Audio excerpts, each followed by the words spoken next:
Sir next time एहतियात कीजिएगा sir, assignment का नाम ना दीजिएगा सर। जी जी जी जी बिल्कुल, मैं नाम लिए बगैर इंशाल्लाह जो भी करूँगा अब। तो ओके, सो अभी स्क्रीन नज़र आ रही है आप लोगों को मेरी? जी सर, नजर जी आ रही है। सर। तो मैं ये बात कर रहा था कि हमने रजिस्टर टू रजिस्टर वाले कर लिए थे, और लोड और स्टोर की जो इंस्ट्रक्शंस थी वो मेमोरी टू रजिस्टर्स बातचीत करने के लिए थी। और उसमें हमने ये कहा था कि लोड की इंस्ट्रक्शन जो होगी वो मेमोरी से डाटा उठाकर रजिस्टर में लाया करेगी, और स्टोर की इंस्ट्रक्शन रजिस्टर से उठाकर मेमोरी में लाया करेगी। और मैंने ब्रॉडली आपको बताया था कि आपका जो रिस्क है उसमें मतलब आजकल रिस्क और सिस्क जो है ना, कॉम्प्लेक्स और रिड्यूस इंस्ट्रक्शन सेट किसी हद तक मिक्स हो गए, क्योंकि जो रिस्क थे प्रोसेसर उन्होंने भी साथ फ्लोटिंग पॉइंट यूनिट भी लगा दिए हैं और बहुत कुछ वो साथ लगा दिया है, एक लटरम पटरम, क्योंकि हमारे पास एक चिप के ऊपर एरिया काफ़ी ज़्यादा होता है। और इसी तरह जो सिस्क हैं वो भी किसी हद तक रिस्क के कुछ चीज़ों को फॉलो करना शुरू हो रहे हैं। तो जो हम अमूमन उसके ऊपर लाइन ड्रॉ करते हैं एक, जिस पे शायद सबको कंसेंसस ना हो, लेकिन ब्रॉडली स्पीकिंग हम कहते हैं कि अगर लोड स्टोर आर्किटेक्चर हो तो इसका मतलब है रिस्क प्रोसेसर है। लोड स्टोर आर्किटेक्चर का मतलब ये है कि जो आपके अरिथमेटिक ऑपरेशन हैं वो डायरेक्टली मेमोरी के ऊपर नहीं होते, बल्कि वो रजिस्टर्स के ऊपर होते हैं, कि आप दो रजिस्टर्स को ऐड सब्ट्रैक्ट मल्टीप्लाई करके रजिस्टर में उसका स्टोर करवा सकते हैं, लेकिन जो मेमोरी से लाना और ले जाना है उसके लिए लोड और स्टोर की इंस्ट्रक्शन होगी। तो लोड की इंस्ट्रक्शन हमने इस तरह डिफाइन की थी कि लोड में हम एक रजिस्टर प्लस उसमें कोई कांस्टेंट ऐड करके मेमोरी का एड्रेस बनाएंगे, और उस मेमोरी एड्रेस से जो भी पढ़ेंगे वो एक और रजिस्टर पर लिखवा देंगे। तो ये जो आर डी है, this is D for is for destination, कि हम इस डेस्टिनेशन रजिस्टर पर लिखवाना चाहते हैं। RS1 में ये जो IMM लिखा हुआ है, ये 11 डाउन टू 7 इधर है और 6 डाउन टू 0 इधर है, ये वो कांस्टेंट वैल्यू है जो कि हम ऐड करना चाहते हैं RS1 की वैल्यू से। तो इमेजिन कि RS1 में मैंने कह दिया कि मैं 0 नंबर रजिस्टर रखना चाहता हूँ, इसकी हमने एग्जांपल की थी। तो 0 नंबर रजिस्टर में हमने इमीडिएट कांस्टेंट वैल्यू ऐड की थी, लेट्स से 10 की, तो हम 10 नंबर वाली मेमोरी एड्रेस पे पहुंच जाएंगे। इसी तरह कोई भी मेमोरी एड्रेस हम रजिस्टर में लिखवा सकते हैं और उसके साथ हम ऑफसेट डाल सकते हैं। तो इससे मेमोरी का एड्रेस जनरेट होगा और जो डाटा आएगा वो डेस्टिनेशन एड्रेस पे लिखा है। ये चीज़ें आपने साथ साथ ध्यान में रखनी है। ये नीचे वाली हम अभी फिलहाल स्किप करें, क्योंकि हम अभी फिलहाल फ्लोटिंग पॉइंट यूनिट यूज़ नहीं कर रहे, फ्लोटिंग पॉइंट इंस्ट्रक्शन हम बाद में करेंगे। अच्छा, हमने लास्ट क्लास में जो है ना वो ब्रांचेस और जंप्स वगैरह नहीं किए थे, ठीक है। तो आपने जो अब लेक्चर अगर देख लिया होगा तो उसके अंदर मैंने ब्रांच की क्यों ज़रूरत पड़ती है और जंप की क्यों ज़रूरत पड़ती है उसको डिस्कस किया था। लास्ट क्लास में हमने बस यही किया था। इसके अलावा हमने स्टोर टाइप की इंस्ट्रक्शन की थी। तो ये वाली जो टाइप है ये ब्रांचेस को भी हैंडल करती है लेकिन स्टोर को भी हैंडल करती है। तो स्टोर को मैं कवर कर लेता हूँ क्योंकि वो हमने किया हुआ था। स्टोर में हमने ये कहा था कि हम रजिस्टर से उठा रहे हैं और मेमोरी में लिखवाना चाह रहे हैं। तो अब रजिस्टर से मेमोरी में लिखवाने के लिए एक तो वैल्यू है जो हम मेमोरी में लिखवाना चाह रहे हैं, तो वो भी कोई रजिस्टर होगा। तो वो हमारे पास ये जो RS2 है, सोर्स 2, ये वो वैल्यू है जो कि हम उठाकर मेमोरी में लिखवाना चाह रहे हैं। और साथ ही साथ हमें मेमोरी का एड्रेस भी जनरेट करना है। तो वो एड्रेस जो जनरेट करना है उसके लिए अगेन पिछले जो लोड के लिए भी हम RS1 सेम फील्ड है, सेम जगह है, ये इसमें हम इमीडिएट वैल्यू ऐड करना चाहते हैं। लेकिन पिछली इंस्ट्रक्शन में आपने गौर किया होगा कि इमीडिएट वैल्यू RS1 के फौरन साथ शुरू हो जाती थी, लेकिन इस जगह पे तो हम RS2 यूज कर रहे हैं, तो यहाँ पे इमीडिएट वैल्यू नहीं हो सकती। तो हमने वो जो इमीडिएट वैल्यू हम कहते हैं, वो जो कांस्टेंट हम बीच में ऐड करना चाहते हैं, तो वो जो कांस्टेंट ऐड करना चाहते हैं वो हमने दो हिस्सों में तोड़ दिया। कि हमने कहा कि यार ये इस RS1 में क्योंकि अब हमें इस केस में RD नहीं चाहिए, उस केस में हमें डेस्टिनेशन चाहिए था, इस केस में हमें वो नहीं चाहिए, तो हमने ये वाला 5 बिट इधर और बाकी की 11 डाउन टू 7 इधर और बाकी जो 7 बिट हैं इधर मिल के टोटल 12 बिट बन जाती है। ये वो इनको इकट्ठा करके हम 12 बिट का नंबर बनाएंगे जो कि हम ऐड कर लेंगे RS1 में। तो उससे जो एड्रेस बनेगा उस एड्रेस पे जाकर हम कहेंगे हम RS2 की वैल्यू लिखवा देंगे। तो ये हमारा काइंड ऑफ लोड और स्टोर तक का था। जो आज हम काइंड ऑफ जो अगला वाला लेक्चर है जिसमें कुछ चीज़ें कवर की हुई हैं वो ब्रांच टाइप की भी थी। हमने इसका आर्किटेक्चर भी किया था, लेकिन अब मैं आर्किटेक्चर को इकट्ठा ही कवर कर दूंगा थोड़ा सा, या वैसे रेज JLU वाला कवर कर लेते हैं। तो हमने जो उस वक्त मैं खुद ड्रॉ जो कर रहा था उसको अगर मैं अब स्लाइड फॉर्म में देखूँ तो ये वही डिज़ाइन है कि मैंने कहा था कि एक हमारी प्रोग्राम मेमोरी है जिसमें हमारी इंस्ट्रक्शंस पड़ी हुई हैं सारी जो कि हम रन करना चाहते हैं। तो एक एक करके इसके अंदर इंस्ट्रक्शंस हैं जो कि हम रन करना चाह रहे हैं। तो हमें एक काउंटर चाहिए जो कि हर दफ़ा इंक्रीमेंट करके इसका एड्रेस जनरेट करता जाए, एड्रेस 0, 1, 2, 3, और उसके हिसाब से इंस्ट्रक्शन बाहर आना शुरू हो जाएगी। यहाँ मैंने जो डिज़ाइन किया था वहाँ पर इस जगह पर आपको मैंने एक प्लस प्लस लिखा था, यहाँ पर ऐड और इधर 0x4 लिखा हुआ है। ये क्यों है? ये एक्चुअली 4 ऐड कर रहा है बजाय 1 के, और 4 ऐड इसलिए कर रहा है क्योंकि मैंने जब ऐड किया था तो मैं उधर सिंपल सी असम्पशन में था कि हम वर्ड एड्रेस दे रहे हैं, तो एक वर्ड आगे चले जाएंगे मेमोरी के एड्रेस। नॉर्मली जो सॉफ्टवेयर में काम करने वाले लोग होते हैं वो मेमोरी को हमेशा एक बाइट एड्रेसेबल मेमोरी के तौर पे देख रहे होते हैं कि जो एड्रेस आ रहा है वो एक बाइट को पॉइंट कर रहा है। तो क्योंकि हमारी 32 बिट की इंस्ट्रक्शन है तो ये 4 बाइट्स बनती हैं।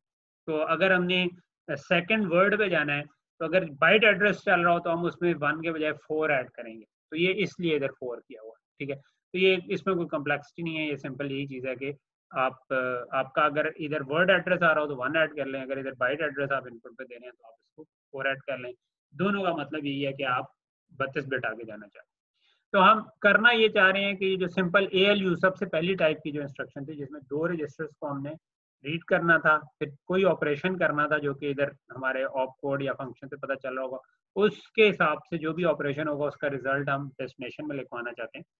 तो हमने उसके लिए सिंपली ये किया कि इंस्ट्रक्शन बाहर निकली। इंस्ट्रक्शन ये जो यहाँ से तो एड्रेस इंक्रीमेंट होगा, जो इंस्ट्रक्शन आएगी उसको आगे हम रेज फाइल से ऐड कर देंगे। तो मैंने जो डिज़ाइन उस वक्त ड्रॉ किया था उसमें मैंने GPRs के बजाय उसको रेज फाइल लिखा होगा। GPRs का मतलब होता है जनरल पर्पस रजिस्टर, इसका मतलब भी रेज फाइल है। तो जो आपकी सोर्स 1 और सोर्स 2 ये जो 2 फील्ड्स हैं RS1 और RS2, ये आपने रजिस्टर्स की रीड पोर्ट के साथ टाई कर दी। तो रजिस्टर की रीड पोर्ट के साथ टाई हुई तो दोनों रजिस्टर्स की वैल्यू रीड हो गई। उनको हमने जो भी ALU ऑपरेशन करना था वो किया। पता कैसे चलेगा कौन सा ALU ऑपरेशन करना है? ये आपकी जो इंस्ट्रक्शन का ये फंक्शन और ऑप कोड वाली बिट्स हैं ये बता रही होंगी। तो ये हमने इनको यूज करते हुए ऑप कोड को दिया, ये दोनों वैल्यूज रीड हुई। इनका जो रिजल्ट आया वो हमने वापस इसी रजिस्टर फाइल के ऊपर लिखवाना है, ठीक है। तो रजिस्टर फाइल के ऊपर लिखवाना है तो इसकी जो राइट पोर्ट है ये वाला डाटा हमने राइट पोर्ट पर दे दिया और साथ ही हमने एड्रेस दे दिया, जो कि अगेन ये जो RD वाली पोर्ट थी ये बता रही थी कि किस रजिस्टर पर लिखवाना। तो इसकी हमने एक वर्कड अप एग्जांपल की, ठीक है। जो दूसरी चीज़ है जो कि हमने लेक्चर में आपने सुन ली होगी वो थी कि ब्रांच और जंप की इंस्ट्रक्शंस कुछ कवर की थी। पहली चीज़ है कि अच्छा ब्रांच और जंप की इंस्ट्रक्शंस हमें चाहिए क्यों? ये ALU ऑपरेशन को जरा दोबारा बताइएगा। ALU operation ALU stands for arithmetic and logic unit, ठीक है। तो ये जो अरिथमेटिक एंड लॉजिक यूनिट से मुराद ये होती है कि आपने जो एडिशन, सब्ट्रैक्शन, मल्टीप्लिकेशन इस किस्म के काम, और लॉजिक से मुराद होती है एंड और नॉट, ये वाले काम। तो वो एक हम अब इस कोर्स में उसकी कम्प्लेक्सिटी में नहीं जा रहे कि ALU खुद कैसे डिजाइन होगा। हम कह रहे हैं कि वो लेट से कि हम उसको एक as a black box treat करते हैं कि जिसको हम बता दिया करें कि भाई क्या काम करना है, तो ये जो इनपुट आ रही है ये बता रही है काम क्या करना है, और 2 इनपुट्स दे दिया करें, उनकी बेस पे वो वाला काम कर। इधर हम लेट से ऐड का ऑप कोड इसको दे दें तो ये ऐड कर दे, अगर मैं सब्ट्रैक्ट का दे दूं तो ये सब्ट्रैक्ट कर दे, एंड सो ऑन, ठीक। तो ALU में इससे मजीद कोई ज़्यादा साइंस नहीं है। प्रैक्टिकली आप इसके आगे मतलब उधर adder, subtractor, multiplier different unit बने होंगे, उसके आगे एक मार्क्स लगा दें तो ये आपका काम बन जाएगा ALU। अच्छा, जो दूसरी चीज़ जो आपने जो सेकंड वाले लेक्चर में कवर हुई होगी वो थी ब्रांचेस और जंप्स। तो हम जो चाह रहे हैं ना वो ये चाह रहे हैं कि हम कौन कौन सी इंस्ट्रक्शन सपोर्ट करना चाह रहे हैं और क्यों कर रहे हैं, ये मैंने थोड़ा सा उस लेक्चर में कवर किया। उसमें जो जब आप हायर लेवल लैंग्वेज में कोड लिखते हैं, चाहे वो C हो, जावा हो या एनीथिंग हो, ठीक है, पाइथन हो, एनी लैंग्वेज जो कि हायर लेवल लैंग्वेज है, तो उसमें आपने देखा होगा सिमिलर कंस्ट्रक्ट्स हैं, इफ एल्स आते हैं, लूप्स आते हैं, फंक्शन कॉल्स आते हैं, ठीक है। तो मे बी मैं इसको किसी खाली जगह पर ड्रॉ करने की कोशिश करता हूँ ताकि वो चीज़ कवर हो जाए छोटी सी।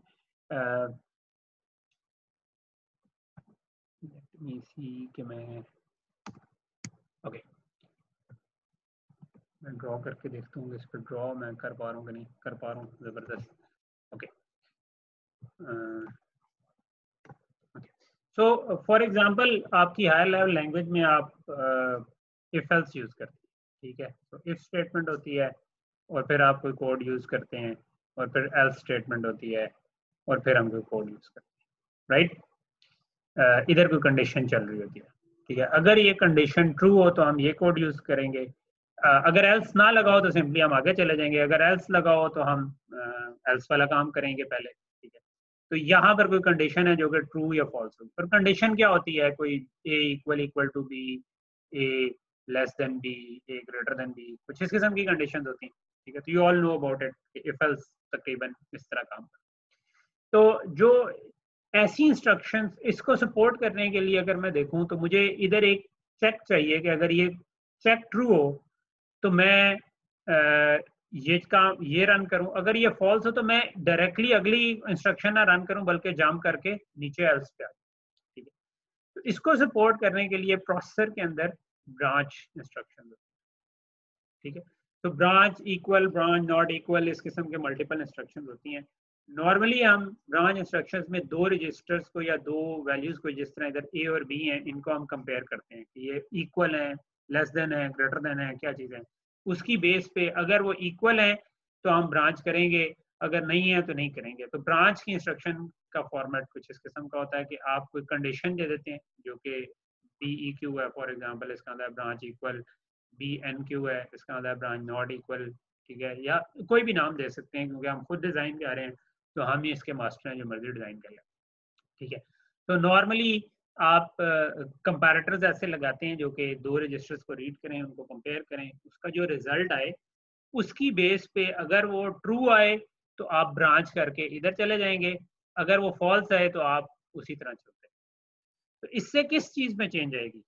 इससे चेंज आएगी जो हमारा प्रोग्राम काउंटर चल रहा था ना, जिसमें हम अभी जो नई डायग्राम के हिसाब से 4 ऐड कर रहे थे, जो हमने एक एडर इधर लगाया हुआ था, ठीक है, ये ऐड करके वापस इसी पे लिखवा रहे थे।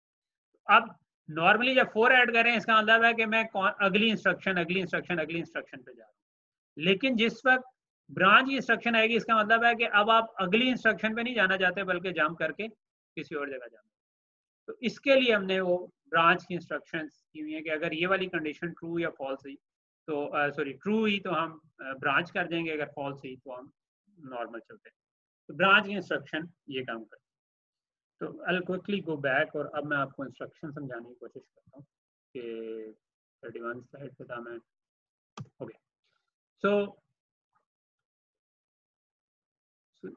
यही फॉर्मेट जो है ये दोनों कामों के लिए, यानी मैंने स्टोर के लिए भी आपको यही फॉर्मेट कहा था, लेकिन ब्रांच के लिए भी यही काम होगा। तो ब्रांच में क्या करेंगे, आपको दो रजिस्टर्स चाहिए जिनको आप कंपेयर करें, RS1 और RS2 है जिनको हमने कंपेयर कर लिया।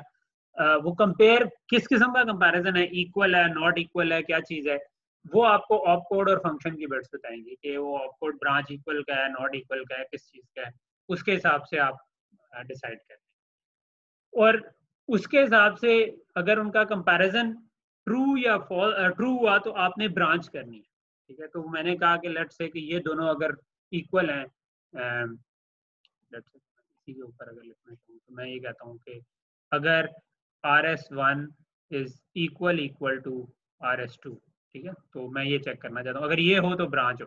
तो मैंने इस जगह पे ब्रांच इक्वल वाला ऑप कोड दिया और इधर वो दोनों रजिस्टर की वैल्यूज दे दी। अब उसकी बेस पे जाना किधर है, जंप किधर करनी है, तो वो जो ये इमीडिएट की फील्ड है ना, ये और ये वाली, ठीक है, ये हम ऐड करेंगे पीसी में। पीसी वाज द रजिस्टर जो कि वो एड्रेस जनरेट कर रहा था प्रोग्राम मेमोरी का। अगर मैं नीचे आऊँ तो इसको हम पीसी कह रहे थे, ठीक है। तो दिस इज आवर पीसी, ठीक है। तो अब मैं नॉर्मली तो तरतीब से चल रहा हूँ, लेकिन जिस वक्त हमारे पास आपकी कहते हैं ब्रांच की इंस्ट्रक्शन आई तो अब मैंने नेक्स्ट इंस्ट्रक्शन में नहीं जाना बल्कि पीसी में कोई ऑफसेट ऐड करना है कि इतना दूर जाना है, और वो जो दूर जाना है वो मेरे पास ये वाला इमीडिएट वैल्यू बता रही होगी कितना दूर जाना है। ये 12 बिट हम आगे और 12 बिट हम पीछे जा सकते हैं, ठीक है। तो ये जो 12 बिट आगे पीछे जाने वाला काम है, 12 बिट का इफेक्टिवली मतलब होता है 4 किलोबाइट्स, राइट। सो आप लोगों को अगर आइडिया हो तो 10 बिट्स में 1 के वैल्यूज आ जाती हैं, 12 बिट्स में आपके पास आ जाएंगी 4 के प्लस माइनस 4 के करीब, ठीक है। तो ये हम उतना जंप इस पे कर सकते हैं, ठीक है। तो ये ब्रांच की इंस्ट्रक्शन इफ एल्स को सपोर्ट करने के लिए, ठीक है। यहाँ तक चीज क्लियर होगी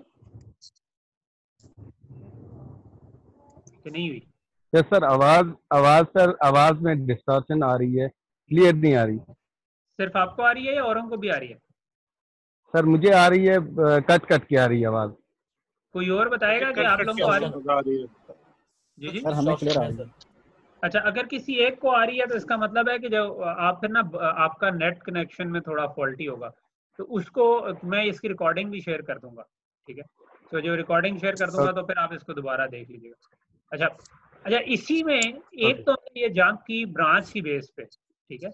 दूसरी हमने जंप की करनी है कि जब मैं इस जगह पे पहुंच जाऊंगा, मुझे इफ की कंडीशन ट्रू हुई, मैं इधर चलता गया, जब मैं इस जगह पे पहुंच गया तो अब ये जो एल्स वाला ब्लॉक है ये तो मैंने नहीं चलाना, ठीक है। अगर इफ ट्रू हुआ था तो इधर से मुझे एक अनकंडीशनल जंप भी करनी है इस पूरे हिस्से को नापने के लिए। तो उसके लिए एक और इंस्ट्रक्शन आपकी होती है जो कि जंप की होती है, ठीक है। तो जंप में आप सिंपली ये कहते हैं कि भाई कोई कंडीशन ना चेक करो, बस पीसी में इतना ऑफसेट ऐड करो, ठीक है। तो वो जो हम करते हैं वो अगेन मैं वापस जाता हूँ स्लाइड में। तो वो एक नई इंस्ट्रक्शन है जो कि हमारी जंप टाइप की है, कि जिसमें हम बताते हैं कि जंप करो और इतने ऑफसेट तुम पीसी में ऐड कर दो, ठीक है। कि पीसी में इतना आगे चले जाओ या इतना पीछे चले जाओ। अच्छा, ये सारे नंबर जो है ना ये पॉजिटिव भी हो सकते हैं, नेगेटिव भी हो सकते हैं, यानी ये 12 बिट जो है ना ये +-2k तक वैल्यू रख सकते हैं। तो आप पीसी से पीछे भी 2k तक जा सकते हैं, पीसी से 2k आगे तक भी जा सकते हैं अगर 12 बिट हो। अगर 24 बिट हो तो ये तो अब मेगाबाइट्स में चला जाएगा। ये आपका तकरीबन आप समझें कि 8 मेगा आगे भी जा सकते हैं, 8 मेगा पीछे भी जा सकते हैं, ओके। तो ये जंप की इंस्ट्रक्शन क्यों चाहिए? क्योंकि हमें वो जो एल्स को टापना है नीचे, उसमें हमें कोई कंडीशन नहीं चेक करनी, सिंपली जंप करनी, ठीक है। अच्छा, यही जो आपकी चीज है ये आपके लूप्स के लिए भी यूज हो सकती है, ठीक है। तो अगर आप कहते हैं लूप जो आपका होता है, अगर मैं उस पे आऊँ तो लूप का सिंटेक्स कुछ इस किस्म का था ना कि मैं अगेन आखिरी जगह पे चला जाता हूँ ताकि हमारे पास जगह हो। तो लूप में क्या होता है? लूप में आप लिखते हैं लेट्स से कि फॉर i = 0, i <10, या चलो मैं वाइल लूप पहले लिख देता हूँ क्योंकि वाइल इज अ सुपरसेट, ठीक है। तो वाइल में आप क्या करते हैं, इधर एक कंडीशन चेक करते हैं, अगर वो ट्रू हो तो इसको एग्जीक्यूट करते हैं, अगर वो फॉल्स हो तो आप बाहर आ जाते हैं, ठीक है। तो अगर ये कंडीशन ट्रू हो तो आप इसको एग्जीक्यूट करते रहते हैं। जब आप एंड पे पहुंचते हैं तो आप दोबारा जाकर यही कंडीशन चेक करें। तो from assembly point of view, अगर आपने ब्रांच की इंस्ट्रक्शन डाल दी है और जंप की इंस्ट्रक्शन डाल दी है तो इफ एल्स भी सपोर्ट हो गया और लूप भी सपोर्ट हो गया, क्योंकि अगेन आपने यहाँ पर एक ब्रांच करनी है कि अच्छा अगर ये कंडीशन जो भी वाइल की कंडीशन है इसके ऑपोजिट कंडीशन ट्रू हो तो आप ब्रांच करके बाहर आ जाएं, वरना आप नॉर्मल चलते जाएं। और जब भी आप आखिर में पहुंचे सिंपली एक अनकंडीशनल जंप करके दोबारा कंडीशन चेक करने का, ठीक है। तो ये आपका काम कर देगी, यानी कि ये आपका ब्रांच और जंप मिलकर लूप्स को भी सपोर्ट कर देती है, इफ एल्स को भी सपोर्ट कर देती है। तो ये दो हमारी इंस्ट्रक्शंस जो है ना ये काइंड ऑफ सपोर्ट हो जाती हैं थ्रू, यानी कि ये जो ब्रांच और जंप है ये आपको पूरा इफ एल्स और लूप्स सब कुछ सपोर्ट करवा देंगे, ठीक है। मैं एक छोटा सा और काम करता हूँ, मैं इसको बजाय डिलीट करने के मैं नई स्लाइड डाल के इधर ताकि मैं दोबारा लिख सकूँ, ठीक है। अच्छा, एक चीज और थी जो कि लेक्चर में कवर हुई होगी, वो थी फंक्शन कॉल। कि फंक्शन तमाम जो हायर लेवल लैंग्वेजेस हैं वो फंक्शन कॉल और रिटर्न की सपोर्ट देती है, ठीक है। तो फॉर एग्जांपल मैंने एक फंक्शन लिखा है, लेट्स से कि मैं कोई भी रैंडम सा ना, लेट्स से फैक्टोरियल का लिखा है, मे भी मैंने पिछली एग्जांपल में भी यही किया होगा क्योंकि जो प्रोग्रामिंग पढ़ाते हैं, एक मिनट यार कितनी गंदी राइटिंग बनी मेरा टैब पे जो ये लिखने की जो है ना समाव उतनी प्रैक्टिस थी। तो दिस इज माय फंक्शन जो कि मैंने कहीं पे लिखा, ठीक है। अच्छा, लेट्स ये फैक्टोरियल कैलकुलेट करता था और ये मेरा मेन है जिसमें मैं कोड लिख रहा हूँ और मैं यहाँ पर कहीं पे कहता हूँ फैक्टोरियल ऑफ 10 मैंने कैलकुलेट किया और फिर मेरा कुछ और कोड था और यहाँ पर मैंने फैक्टोरियल ऑफ 20 लेट से कर दिया। ठीक है, तो अब जो नॉर्मली होता है कि आप जो एक एक करके सीरीज में इंस्ट्रक्शन चल रही थी, जैसे ही फंक्शन कॉल आए तो आप इधर से जंप करके इधर आते हैं। ठीक है, कुछ एक्स्ट्रा काम भी होता है कि मैंने ये 10 किसी तरह उसको पास करना है, लेकिन प्रैक्टिकली वो पास करने के बाद आप एक जंप करते हैं और इधर आ जाते हैं और फिर इधर से अपना कोड रन करना शुरू कर देते हैं। और यहाँ कहीं पे लिखा होगा जो भी रिटर्न रिजल्ट टाइप की कोई चीज़ कि जो भी हमारा रिजल्ट आया था वो रिटर्न कर दो। जब यहाँ से वो रिजल्ट आएगा तो हम वापस इस जगह पर आ जाएंगे। ठीक है, और वो रिजल्ट हमारे पास आ जाएगा। तो अगर हम अभी तक की इंस्ट्रक्शंस देखें जिसमें हम ब्रांच भी है और जंप भी है, ठीक है, तो अगर मैं देखूं तो मैं यहाँ से जब इस जगह पे था तो मैंने ब्रांच करके इधर जाना था कि अगर, या ब्रांच भी नहीं जंप करके इधर जाना था। ठीक है, और जब मैंने रिजल्ट आएगा तो मैंने जंप करके वापस आना था। तो बेसिकली तो फंक्शन कॉल और रिटर्न जो है वो भी जंप के थ्रू इम्प्लीमेंट हो जानी चाहिए, लेकिन इसके अंदर एक छोटा सा कैच है जो कि नेकेड आई से इस वक्त नजर नहीं आ रहा होगा। जिन्होंने लेक्चर देखा होगा उनको ये चीज क्लियर होगी। वो ये कि मैंने यहाँ से जो वापस आना है वो अगर मैंने इधर से कॉल किया था तो इससे नेक्स्ट इंस्ट्रक्शन पे आना है, लेकिन ये जो मैंने इधर से कॉल किया था इसमें मैं जंप करके इधर गया, लेकिन मैंने वापस उस जगह पर नहीं आना, वापस किसी और जगह पर आना है। तो अगर मैं इसको असेंबली में ट्रांसलेट करता हूँ और इधर जंप की इंस्ट्रक्शन लिखता हूँ तो मैं इसका एड्रेस दूंगा या इसका एड्रेस दूंगा, ये थोड़ी गड़बड़ हो जाएगी, क्योंकि मैं अगर इसका दूंगा तो फिर मैं इधर से भी जब फंक्शन रिटर्न कर रहा हूँ तो मैं इस जगह पर पहुंचूंगा, मुझे तो इस जगह पर पहुंचना। तो फंक्शन का काम तो यही होता है ना कि फंक्शन कॉल हुआ, उसने अपना काम किया, वापस उससे अगली इंस्ट्रक्शन पे आ गया और वहां से चलना शुरू हो गया। तो इसको सपोर्ट करने के लिए दो और इंस्ट्रक्शंस यूज होती हैं, एक जैल और एक आई थिंक JR थी या कुछ समथिंग, को मैं ऊपर से भी जब पढ़ाऊंगा तो देख लूंगा। जैल का काम क्या है कि इट इज बिल्कुल ये जंप की तरह की इंस्ट्रक्शन है, ऑफ कोड भी वही है, सब कुछ वही है, सिर्फ ये एक एक्स्ट्रा काम ये करती है कि जंप करते वक्त PC+4 को ये स्टोर करवा देती है रजिस्टर 1 पे। ठीक है, इसको X1 पे सेव कर देती है। तो हमारे रजिस्टर लेट से X0 से लेकर X31 तक है। तो RISC-V में हमने X1 को फिक्स किया हुआ है कि भाई इसके अंदर हमारा पड़ा होगा रिटर्न एड्रेस। वाई PC+4 जब हमारा फैक्टोरियल कॉल हुआ है, इधर से जो हम जंप कर रहे हैं वापस हमने उससे एक अगली लोकेशन पर आना है। ठीक है, तो क्योंकि उससे एक अगली लोकेशन पर आना है तो इसलिए हमने PC में 4 ऐड किया, जो करंट लोकेशन थी उससे एक अगली लोकेशन पे गए और वो हमने कह दिया कि उसको सेव कर लो इन रजिस्टर X1। तो जब मैंने वापस आना होगा, यानी जब मैं रिटर्न कर रहा हूँ, तो बजाय मैं सिंपल जंप करने के ये वाली इंस्ट्रक्शन यूज करूंगा जंप रजिस्टर, जो कि कहेगी कि फलां रजिस्टर वाले एड्रेस पे चले जाओ। ठीक है, और वो रजिस्टर एड्रेस में X1 का दे दूंगा। मैं कह दूंगा कि जंप इस जगह पर, मैं कह दूंगा जंप रजिस्टर और X1 पे वापस आ जाओ और साथ ऑफसेट में 0 दे दूंगा कि जो भी X1 पे पहले ही PC+4 ही पड़ा हुआ, तो मैं कहूँगा अच्छा यार वापस इस जगह पे। तो जब इधर से कॉल हुआ था तो PC+4 की वैल्यू ये वाली थी, जब इधर से कॉल हुआ होगा तो क्योंकि प्रोग्राम काउंटर इंक्रीमेंट होते हुए इधर आ गया तो ऑब्वियसली PC+4 की वैल्यू खुद ब खुद चेंज होकर ये वाली वैल्यू होगी। जब हम रिटर्न करेंगे तो दोनों केस में हम ठीक ठीक जगह पर। ये हमारी काइंड ऑफ तमाम इंस्ट्रक्शंस जो हमारे काम की हैं वो हो जाती हैं। और ये मैं अगर वापस 26 पे आ जाऊँ तो ये हमारी ब्रांच इंस्ट्रक्शन थी, ये हमारी लोड को मैं छोड़ देता हूँ। ये जंप टाइप की है, इसमें आपने देखा होगा 2 लिखी हुई हैं, जंप और जैल। जैल जो है इसको हम कहते हैं जंप एंड लिंक, यानी सिंपली जंप करो लेकिन PC+4 को X1 पर भी राइट करो। ठीक है, इसमें शायद वो आखिरी इंस्ट्रक्शन नहीं लिखी हुई जो रजिस्टर बेस है, लिखी हुई है टाइम एंड होने वाला, टाइम एंड होने वाला। चले मैं इसको इधर भी स्टॉप करता हूँ और मैं आपको दोबारा जूम सेशन स्टार्ट करके आपको मैं व्हाट्सएप पे उसका लिंक भेज दूँ। Okay sir.